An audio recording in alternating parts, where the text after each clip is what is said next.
Баршаңызға сәлем достар, сіздермен бірге Майра Сауытбекқызы. Бүгінгі видеода үй жағдайында бақлава дайындап үйренетін боламыз. Сондай дәмі тіл үйретін дәмді болып шығады. Тестасы да өте керемет, песочный теста болады. Міндетті түрде видеоның соңына дейін қараңыздар. Ең алдымен тестасын жасаймыз. Ұнымызға біз разрыхлитель саламыз. Разрыхлительді салғаннан кейін бір жұмыртқамызды қосатын боламыз. Неке, бір жұмыртқаны қостық. Енді сары майымызды ерітіп, үстіне осылай қосатын боламыз. Мен описаниеге барлық мөлшерлерін жазып қоятын болам, достар. Міндетті түрде описаниеден көре аласыздар. Неке, қосқаннан кейін, оның үстіне біз үйдегі менде қолдың қаймағы, сондықтан кішкене жарты қостым. Егер магазиндікі болған жағдайда түгелдей қосасыздар. Қаймақтан қосып, жақсылап тестасын қамыр елейтін боламыз. Мен алдымен шанышқынан кейіннен барып қолдың көмегімен осындай қамыр еледім. Егер де қолдарыңызға жабысқан жағдайда кішкене ұн қосып болады. Неке, сондай жұмсақ теста шығады. Енді тестамызды қолымызбен бір келкі етіп, салафанға салып, холодильникке салып қоятын боламыз. Енді ортасына салатын салмасын дайындайтын боламыз. Бізге осындай жаңға қажет болады. Оны майдалау етіп осылай турайтын боламыз. Қатты майдаламаңыздар. Видеода көріп тұрғандай турасаңыздар жеткілікті. Және де бетіне қоятын біздің жаңғақтардан алып қаласыздар. Енді жұмыртқан ағына шекерімізді салып, жақсылап араластыратын боламыз. Миксермен миксерлесеңіздер де болады. Әппақ көбік болғанша миксерлейтін боласыздар. Неке, біз жаңғақты салдық. Осылай жаңғағымыз салғаннан кейін араластыратын боламыз.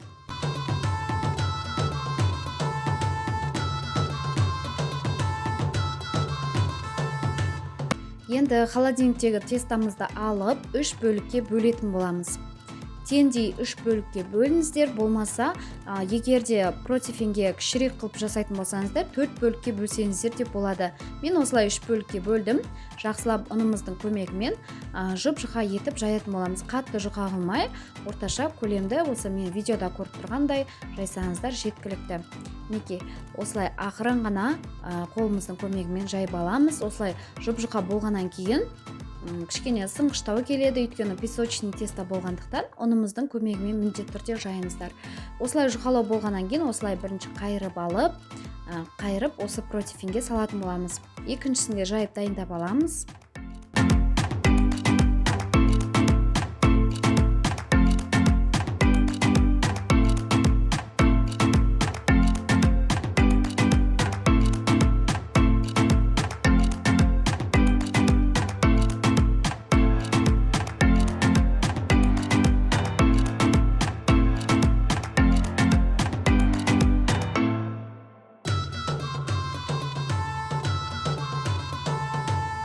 Неке, бірінші тестамызды противенге салдық. Енді салмамызды 2 бөлікке бөлеміз. Яғни жартысын осы бірінші біздің тестамыздың ортасына жағатын боламыз. Шет-шетіне қатты жеткізбеңіздер. Қазір біз шетін қайыратын боламыз. Сол кезде икемсіздеу болып қалады. Неке, барлық жеріне жететіндей етіп жағып шықтық. Енді үстіне екінші қамырымызды орналастырамыз. Осылай қамырды бүктеп алсаңыздар ыңғайлы болады, достар. Неке, дәл осылай барлығын жан-жағына жеткізіп жайып шығамыз. Енді үшінші қамырымызды осылай жайып алдық. Оны да салманың үстіне орналастырамыз. Барлық салмамызды қостық.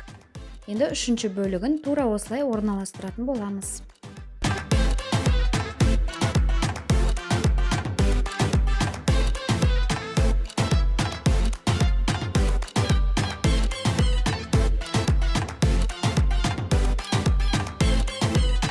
Барлығын осылай біткеннен кейін жан-жағын осылай қайырып шығатын боламыз қолымыздың икемімен, яғни біздің салмамыз ағып кетпес үшін, және де өте әдемі көрінеді.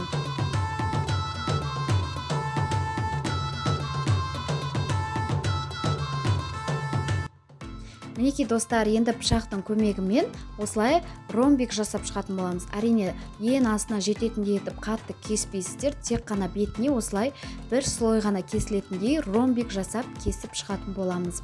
Яғни біздің пахлаваның осындай ромбигі шығатын болады. Енді сары жұмыртқаны тек қана сарысын жағасыздар, сол кезде өте әдемі сап-сары болып шығады. Жұмыртқаның сарысын осылай бетіне жағып, біздің ромбиктердің ортасына жаңғақтан орналастырып шығамыз. қақ ортасына орналастырыңыздар, сонда біздің пахлавамыз өте әдемі көрінеді. Және де біздің пешімізге салып пісіріп алатын боламыз.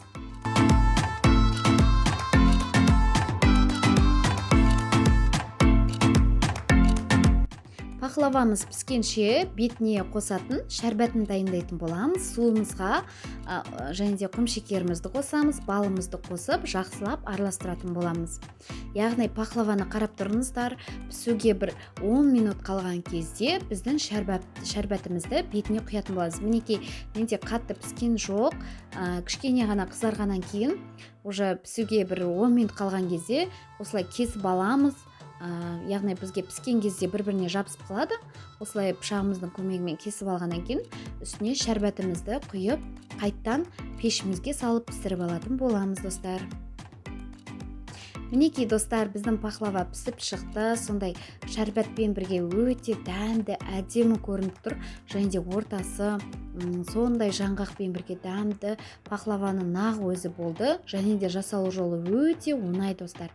Барлықтарыңыздың осы қолдарыңыздан келеді, өйткені өте оңай жолмен бөлістім.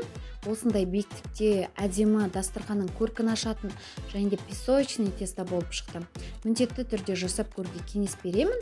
Біздің отбасымызға және де қонақтарға өте қатты ұнайтын осы біздің пирог ретінде мысалға дастарханға ұсынсаңыздар да болады. Пирогтың орнына дәл осы рецептпен пісіріңіздер. Сіздермен бірге болған Майра Сауытбекқызы.